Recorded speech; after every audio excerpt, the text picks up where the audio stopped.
ప్రభునందు ప్రియమైన యోహాను సువార్త 8వ అధ్యాయంలో కొన్ని వచనాలు చదువుకున్నాం. దేవుని సహాయార్థమై ప్రార్థన చేస్తున్నాం.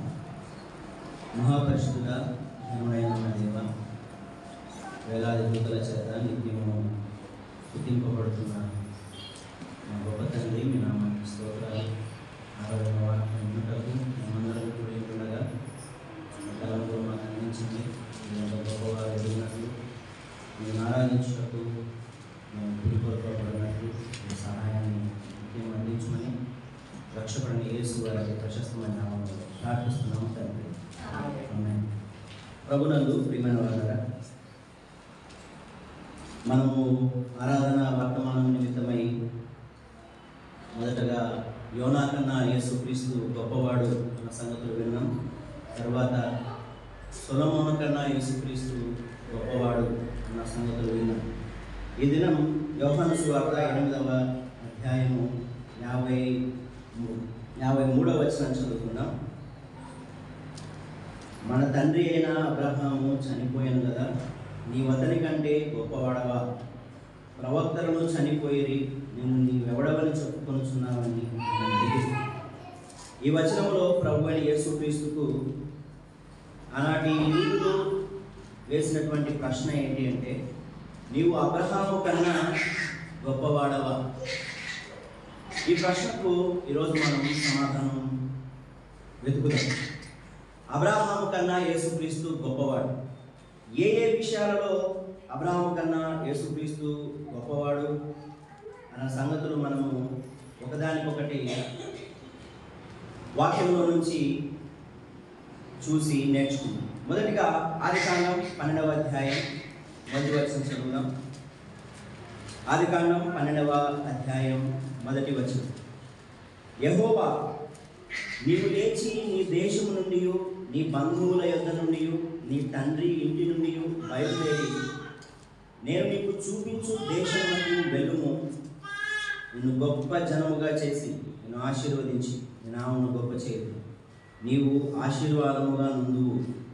నిన్ను ఆశీర్వదించు వారిని ఆశీర్వదించదను, నిన్ను దూషించు వారిని శపించదను. భూమి యొక్క సమస్త వంశములు నీ యందు ఆశీర్వదించబడునని అబ్రహాముతో అనగా, యెహోవా అతనితో చెప్పిన ప్రకారము అబ్రాము వెళ్ళెను. ఈ వచనాలు మనకు బాగా తెలుసు.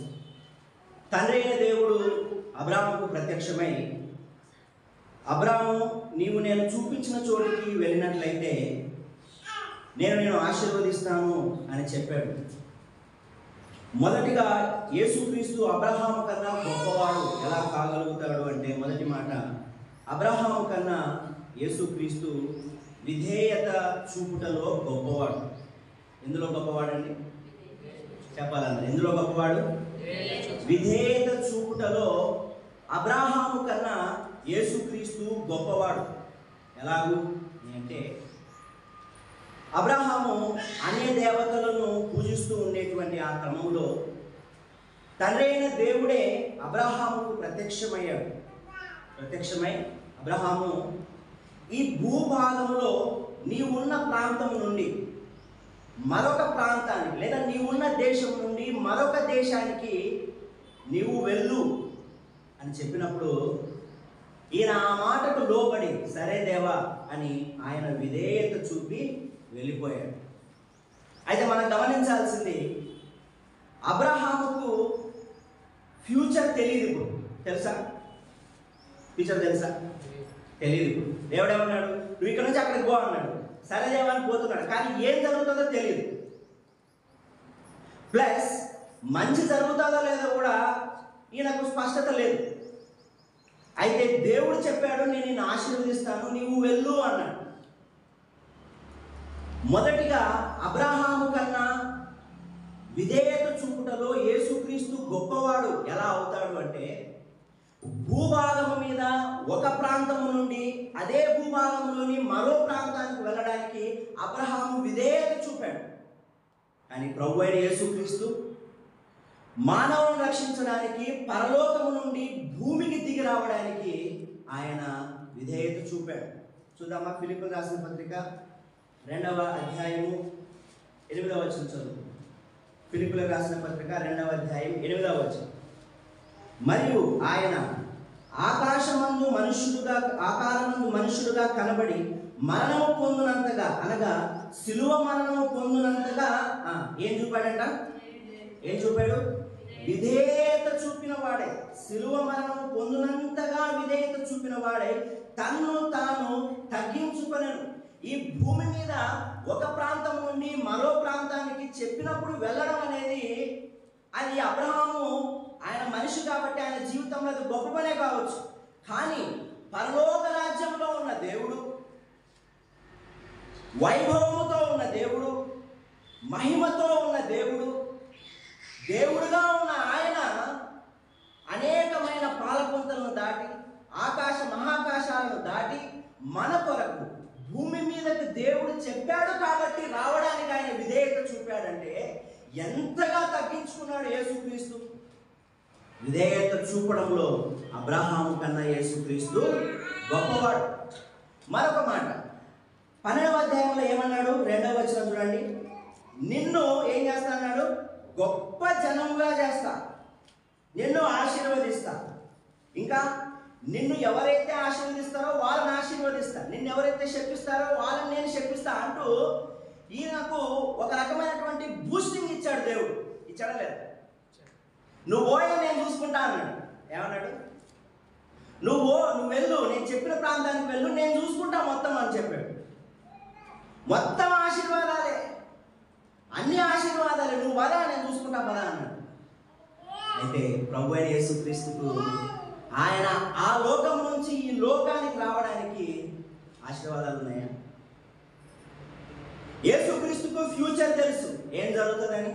ఆయన మనిషిగా వస్తే ఆశీర్వాదాలు కాదు, ఈ మానవ జీవితం జీవిస్తున్నటువంటి ఆ కాల పరిమితుల్లోన ఆయనకు అవమానాలు ఉన్నాయి.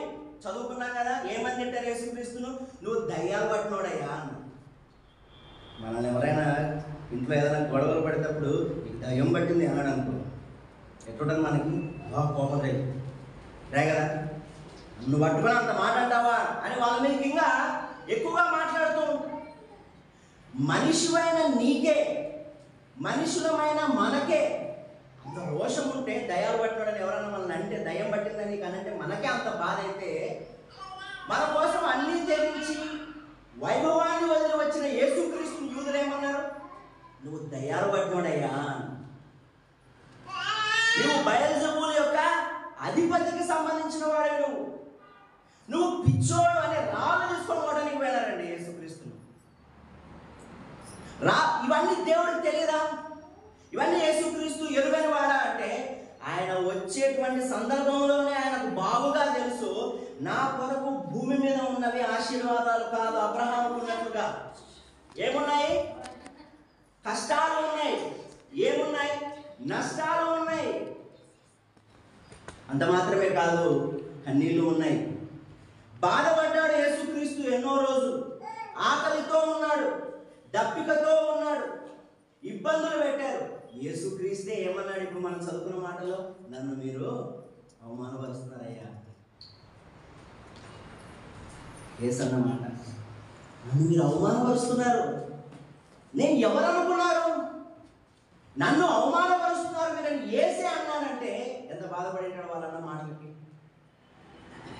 యేసుక్రీస్తు విధేయత చూపడంలో అబ్రహాము కన్నా గొప్పవాడు కాగలిగాడు. ఎందుకనంటే అన్ని రకాల ఇబ్బందులు ఉన్నాయని తెలిసినా కూడా ఆ ఇబ్బందులను ఫేస్ చేయడానికే యేసుక్రీస్తు తీర్మానం తీసుకొని ఆయన ఈ లోకానికి వచ్చాడు. అబ్రహాము కన్నా విధేయత చూపుటలో యేసుక్రీస్తు గొప్పవాడు. రెండవ మాట చూడు, అదే ఆదికాండము 18వ అధ్యాయము 22వ వచనం చదువుకుందాం. ఆదికాండం 18వ అధ్యాయము 22వ వచనం నుంచి చదువుతాను. నేను చదువుతాను. ఆ మనుషులు అక్కడ నుండి తిరిగి సొదొమ వైపుగా వెళ్ళి అబ్రహాము ఇంకా యెహోవా సన్నిధిని నిలుచులేదు. ఇప్పుడు అబ్రహాము సమీపించి కనెను, దుష్టులతో కూడా నీతిమంతులను నాశనం చేయుదువా? ఆ పట్టణంలో ఒకవేళ 70 మంది నీతిమంతులు నేను ఎడల దానిలోనున్న 70 మంది నీతిమంతుల నిమిత్తము ఆ స్థలమును నాశనము చేయక కాయవా? ఆ చొప్పున చేసి దుష్టులతో కూడా నీతిమంతులను చంపుటకు నీకు దూరమవునుగాక. నీతిమంతుని దుష్టునితో సమముగా ఎంచుట నీకు దూరమవునుగాక. సర్వలోకమునకు తీర్పు తీర్చువాడు న్యాయము చేయడా అని చెప్పినప్పుడు యెహోవా, సొదొమ పట్టణంలో 50 మంది నీతిమంతులు నాకు కనబడిన ఎడల వారిని బట్టి ఆ స్థలమంతటిని కాయుదునని. అందుకు అబ్రాహాము, ఇదిగో ధూళియు బూడిదయునైనా నేను ప్రభుతో మాటలాడ తెగించుచున్నాను. 50 మంది నీతిమంతులలో ఒకవేళ 5 తక్కువైతే, 5 తక్కువైనందున ఆ పట్టణమంతయు నాశనం చేయువా అని మరలా అడిగాను. అందుకు ఆయన, అక్కడ 45 నాకు కనబడని ఎడల నాశనము చేయనని. అతడు ఇంకా ఆయనతో మాట్లాడచ్చు, ఒకవేళ అక్కడ 40 మందియే కనబడదురేమో అనినప్పుడు ఆయన, ఆ 40 మందిని బట్టి నాశనము చేయకయుందునని చెప్పగా అతడు, ప్రభువు కోపపడని ఎడల నేను మాట్లాడలేదు. ఒకవేళ అక్కడ 30 మందియే కనబడుతురేమో అనినప్పుడు ఆయన, అక్కడ 30 మంది నాకు కనబడని ఎడల నాశనము చేయను అని. అందుకతడు, ఇదిగో ప్రభువుతో మాట్లాడ తెగించితిని, ఒకవేళ అక్కడ 20 మంది కనబడదురేమో అనినప్పుడు ఆయన, ఆ 20 మందిని బట్టి నాశనము చేయకుందనగా అతడు, ప్రభువు కోపపడని ఎడల నేను ఇంకొక మారే మాట్లాడేది. ఒకవేళ అక్కడ 10 మంది కనబడదురేమో అనినప్పుడు ఆయన, ఆ 10 మందిని బట్టి నాశనము చేయకయుందునని. యెహోవా అబ్రాహాముతో మాట్లాడుతూ చాలించి వెళ్ళిపోయాను. అబ్రాహాము తన ఇంటికి తిరిగి వెళ్ళాడు. రెండవది, అబ్రాహాము కన్నా ఉత్తరవాదిగా ఉండుటలో యేసుక్రీస్తు గొప్పవాడు. ఎలాగా? ఇక్కడ జరిగిన సంగతి ఏంటి అంటే, సొదొమ గొమొర్రా అనేటువంటి ఈ పట్టణాలు అధికమైన పాపంలో కూరుకొని పోయినప్పుడు దేవునికి కోపం వచ్చింది. సొదొమ గొమొర్రాని అగ్నిగంధకముల చేత నాశనము చేయాలి అనుకున్నాడు. అందుకొరకు ఆయన బయలుదేరుతున్న సందర్భంలో అబ్రహాము దగ్గరకు వచ్చినప్పుడు కాస్త అక్కడ విడిది చేస్తారు. అక్కడ ఉండి దాని తర్వాత సొదొమను విజిట్ చేయడానికి వెళ్ళేటువంటి ఆ సందర్భంలో, నేను నా స్నేహితుడైన అబ్రహాముకు చెప్పకుండా ఉండునా అని చెప్పి అబ్రహాముతో చెబుతాడు, ఇలా సొదొమకు వెళ్తున్నాం మేము, ఈ రకంగా నాశనం చేయడానికి అని దేవుడు చెప్పినప్పుడు అబ్రహాం ఏం చేశాడు తెలుసా? అక్కడే నిలబడ్డాడు. ఏంటి ఆడిపోతలేవు, ఏం పో ఇంటికి పో అంటే, నేను మోహన్ దేవుడా అన్నాడు. ఏమి అంటే చిన్న విన్నపం. ఏంటి? సొదొమ గొమొర్రా నాశనం చేయడానికి వెళ్తున్నారు కదా, అక్కడ ఎవరున్నారంటే లోతు ఉన్నాడు. ఎవరున్నారు? లోతు, ఈయన యొక్క బంధువు లోతు ఉన్నాడు. కాబట్టి ఆ పట్టణాన్ని కాపాడాలి, లేకపోతే వాళ్ళనన్నా కాపాడాలి అనేటువంటి ఉద్దేశంతో అబ్రహాం ఏమన్నాడంటే, దేవుడా మొత్తాన్ని నాశనం చేయకపోతున్నావు కదా, సరే కనీసం ఒక 50 మంది అందులో నీతిమంతులు ఉన్నారు అనుకో, వాళ్ళ కోసమైనా నువ్వు ఈ నాశనాన్ని ఆపగలవా అన్నది. సరే అబ్రహాం చెప్పాడు కదా, 50 మంది ఉంటే నేను ఆపేస్తా, నేను నాశనం చేయను అన్నాడు. మళ్ళీ డౌట్ వచ్చింది అబ్రహాం, అది రేపు సుక్కున 50 అనేసినాను, ఏమో 5 తప్పు ఉన్నాయనుకో, ఏం చేద్దాను అనుకుని, సరే దేవా ఒకవేళ 5 తప్పు వచ్చినాయనుకో, నువ్వు నాశనం చేయకుండా ఉంటావా అని అంటే, సరే నీ మాట ప్రకారము 5 మంది తక్కువ నాశనం చేయరు అనుకుంటా. 50 మంది నుంచి ఎంతవరకు దిగి వచ్చాడు అబ్రహాం అంటే 10 మంది వరకు దిగి వచ్చాడు. కనీసం 10 మంది అంటే లోతు భార్య, లోతు పిల్లలు, వాళ్ళ అల్లుళ్ళు, కనీసం ఇంతవరకైనా రక్షింపబడి ఉంటారేమో, ఇంతవరకైనా నీతితో ఉంటారేమో అనే ఉద్దేశంతో కనీసం 10 మంది వరకైనా ఉంటే నువ్వు ఈ నాశనాన్ని సొదొమ గొమొర్రా మీదకి రాకుండా కాపాడుతావా దేవుడా అని అంటే, దానికి కూడా దేవుడు ఓకే అండి. ఇది ఎట్లా ఉందంటే బేరం అన్నట్టుంది. మన బేరాలు ఆడతాం కదా, 100 రూపాయలు కేజీ చెప్తాను మామిడి పండ్లు, మనం ఏం చెప్తాం, 70 రూపాయలకి చెప్పాను. ఆ 70 రూపాయలకి వచ్చేటవరకు 50 నుంచి వస్తాము, 50 నుంచి స్టార్ట్ చేస్తాము. 50 రూపాయలకి అంటాం, తర్వాత 60, లాస్ట్ అయితే 70కో 80కో కుదురుతుంది. ఆ రకంగా దేవుడితో మాట్లాడుతూ 50 మంది నీతిమంతులు ఉంటారేమో అనే స్థాయి నుంచి 10 మంది నీతిమంతులు ఉంటారేమో అనేటువంటి స్థాయి వరకు దిగి అబ్రహాం ఏం చేశాడు? దేవుడి దగ్గర సొదొమ గొమొర్రాలోని లోతు కోసం లేదా లోతు కుటుంబీకుల కోసం ఉత్తరవాదిగా నిలబడ్డాడు. కానీ సక్సెస్ అయ్యాడా? సక్సెస్ అయ్యాడంటే అందులోన సక్సెస్ కాలేకపోయాడు.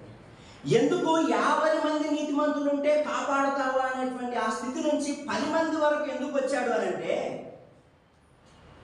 అబ్రహాము లోతును కానీ వారి కుటుంబీకులు కానీ ఇంకా ఎవరిని కానీ నీతిమంతులుగా తీర్చడానికి ఆయన చేత కాదు.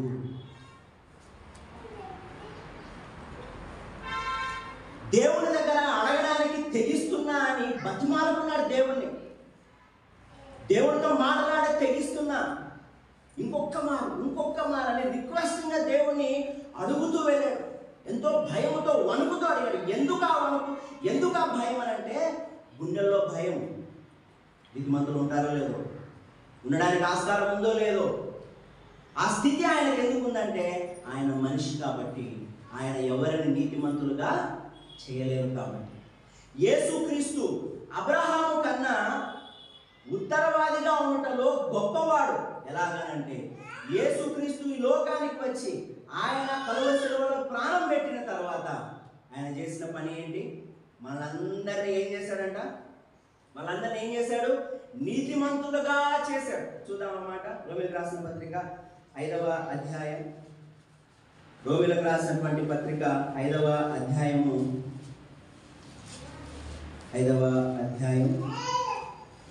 19వ వచనం చదువుకుందాం. ఏదైనగా ఒక మనుష్యుని అవిధేయత వలన అనేకులు పాపులుగా ఎలాగో చేయబడిరో, అలాగే ఒకని విధేయత వలన అనేకులు నీతిమంతులుగా చేయబడుదురు. యేసుక్రీస్తు అనేటువంటి ఈ వ్యక్తి కలువరి శిలువలో చేసిన త్యాగ ఫలితంగా అనేకులు నీతిమంతులుగా మారడానికి ఈయన ఒక్కడే కారణమయ్యాడు. నీలో నాలో నీతి ఎంత మాత్రం ఉంది? నీలో నాలో పరిశుద్ధత ఎంత మాత్రం ఉంది? మనముగా దేవుని సన్నిధికి వెళ్ళినట్లయితే దేవుని స్టాండర్డ్స్ తగ్గట్టుగా మనం ఉండలేము కదా. అందుకే యేసుక్రీస్తు మన కోసం చేసిన త్యాగ ఫలితంగా ఆయన రక్తము ద్వారా మనలందరినీ ఏం చేశాడు? నీతిమంతులుగా చేశాడు. ఇప్పుడు తండ్రి అయిన దేవుడు మనల్ని చూస్తూ ఉన్నప్పుడు మనల్ని యేసుక్రీస్తు ద్వారా ఆయన చూస్తూ ఉన్నాడు. ఆయన కార్చిన రక్తము ద్వారా మనము చూసినప్పుడు మనము నీతిమంతులుగా తీర్చబడిన వారుగా దేవునికి అగుపడుతూ ఉంది.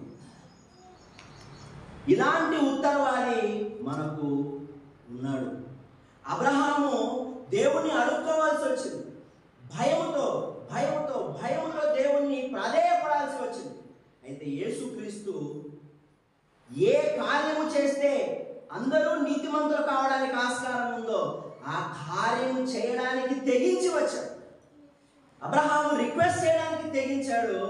యేసుక్రీస్తు ప్రాణాలు అర్పించడానికి తెగించి పరమ నుండి ఈ లోకానికి దిగి వచ్చి ప్రాణం అర్పించి మనకందరికీ నీతిని ఆపాదించాడు. అబ్రహాం కన్నా యేసుక్రీస్తు ఉత్తరవాదిగా ఉండటంలో గొప్పవాడు. 3వ మాట చూద్దాం. ఆదికాండం 23వ అధ్యాయం 16వ వచనం. ఆదికాండం 23వ అధ్యాయం 16వ వచనం. అబ్రహాము ఎఫ్రోను మాట వినను కాబట్టి హేతు కుమారులకు వినపడినట్లు ఎఫ్రోను చెప్పిన వెల అనగా వర్తకులలో చెల్లు 400 తులముల వెండి అబ్రహాము కూచి అతనికి ఇచ్చెను. అలాగన మమ్రే ఎదుటనున్న మక్పేలా ఎందరి ఎఫ్రోను పొలము అనగా ఆ పొలమును, దాని ఎందరి గుహయు, దాని పొలిమేర అంతటిలోనున్న ఆ పొలము చెట్లన్నీ అతని ఊరి గవిని ప్రవేశించు వారందరిలో హేతు కుమారుల ఎదుట అబ్రహామునకు స్వాస్థ్యముగా స్థిరపరచబడింది. ఆ తరువాత అబ్రహాము కనాను దేశంలో హెబ్రోనను మమ్రే ఎదుటనున్న మక్పేలా పొలము గుహలో తన భార్య అయిన షారాను పాతిపెట్టాడు. ఆ పొలమును, దానిలోనున్న గుహయు హేతు కుమారుల వలన శ్మశానము కొరకు అబ్రహామునకు స్వాస్థ్యముగా స్థిరపరచబడింది. 3వ మాట, అబ్రహాము కన్నా స్వాస్థ్యము ఇచ్చుటలో యేసుక్రీస్తు గొప్పవాడు. అబ్రహాము తన భార్య అయిన షారా చనిపోయిన తర్వాత, తనకిష్టురాలైనటువంటి తన భార్య చనిపోయిన తర్వాత తన కోసము భూమిని కొన్నాడు. ఎక్కడ కొన్నాడు అంటే మక్పేలా అనేటువంటి గుహ దగ్గర ఆ ప్రాంతాన్ని ఆయన కొనివేశాడు. ఎంత అంటే 16వ వచనం చూస్తాం. 400 తులముల వెండిని 400 తులాల వెండిని ఖర్చు చేసి ఆ గుహని కొన్నాడు. దేని కొరకు? శారా యొక్క శవమును పెట్టడానికి. శారా శవం మాత్రమే కాదు, ఇప్పుడు పోయిన వాళ్ళు ఇజ్రాయెల్కి కానీ అటుపక్క హెబ్రోన్కి కానీ వెళ్ళిన వాళ్ళు చెప్తారు, అక్కడ అబ్రహాం యొక్క సమాధి కూడా అక్కడే ఉంది, శారా సమాధి అక్కడే ఉంది, లేయా సమాధి అక్కడే ఉంది, ఇస్సాకు సమాధి అక్కడే ఉంది. ఈ సమాధులను చూడడానికి యూదులు ముస్లింలు ప్రతి సంవత్సరం అక్కడికి వస్తూ ఉంటారు. దాదాపు 3 లక్షల మంది ఆ ప్రాంతాన్ని విజిట్ చేయడానికి ప్రతి సంవత్సరం వస్తూ ఉంటారు. 3 లక్షల మంది. అయితే అబ్రహాము కొన్నదేంటి భార్య కోసం? అబ్రహాము కొన్నదేంటి భార్య కోసం? చివరిగా ఒక గుహను కొన్నాడు, పాతి పెట్టడానికి స్థలాన్ని స్వాస్థ్యముగా కొన్నాడు. యేసుక్రీస్తు అబ్రహాము కన్నా గొప్పవాడు. ఏ విషయంలోనంటే స్వాస్థ్యమునిచ్చుటలో. మన కోసం దేవుడు ఎక్కడన్నా మనం చచ్చిపోతే పూడ్చిపెట్టడానికి ఎక్కడన్నా స్థలం ఉన్నాడు మన కోసం? కాదు. ఏం చెప్పాడు? పరలోకములో మీ కొరకు స్థలము సిద్ధపరచ నేను వెళ్ళుచున్నాను అని. ఈ భూమి మీద స్వాస్థ్యము ఇవ్వడానికి అబ్రహాము ప్రయత్నించాడు. ఆయన మనిషి కాబట్టి తనకు తోచినంతలో ఏదో చేయడానికి ప్రయత్నం చేశాడు. అయితే తాను శవాన్ని పెట్టడానికి ఒక గుహను కొన్నాడు. అయితే యేసుక్రీస్తు ఈయన కన్నా గొప్ప స్వాస్థ్యాన్ని నీకు నాకు అనుగ్రహించాడు. ఎలాగా? మనం చనిపోయిన తర్వాత మనలందరినీ పాతి పెట్టడానికి కాదు, కానీ మనలందరినీ పరలోకములో నిలబెట్టడానికి మనందరి కోసము స్థలము సిద్ధపరచ నేను వెళ్తున్నాను అని చెప్పి దేవుడు వాగ్దానం చేసి మళ్ళీ వెళ్ళాడు. మరి నీకు నాకు పరలోకంలో స్థలం ఉన్నట్టేనా? నీకు నాకు పరలోకంలో స్థలం ఉన్నట్టేనా? మనకు ఆస్తి ఉన్నట్టేనా? యేసే చెప్పిన మాట, నేను మీకోసం స్థలము సిద్ధపరచ వెళ్తున్నాను అని దేవుడు చెప్పినప్పుడు మరి మనం దాన్ని నమ్మలే. ప్రభుత్వం 2 సెంట్ల స్థలం ఇచ్చిందనుకో, మా సారు 2 సెంట్ల స్థలం జీవిత కళ, ఇది డ్రీమ్ కమ్ ట్రూ. మాకు సొంత ఇల్లే లేదు, కానీ పెద్ద సార్ మాకు 2 సెంట్ల స్థలం ఇచ్చినాడు అని ఆ పెద్ద సార్ని ఎంతగా కోరుకుంటా బతికినంత కాలం. అయితే భూమి మీద 2 సెంట్ల స్థలం కాదు, పరలోకంలో మరి ఎన్ని సెంట్లు ఇచ్చారో మనకు తెలియదు. పరలోకంలో స్థలము సిద్ధపరచ నేను వెళ్తున్నానని చెప్పి మనకు వాగ్దానం ఇచ్చినటువంటి దేవుణ్ణి మరి మనం కూడా జీవితాంతము స్తుతించాలి. కళ్ళు వంచండి, కళ్ళు మూసుకొని ఆ గొప్ప దేవుణ్ణి స్తుతిద్దాం, ఆరాధిద్దాం.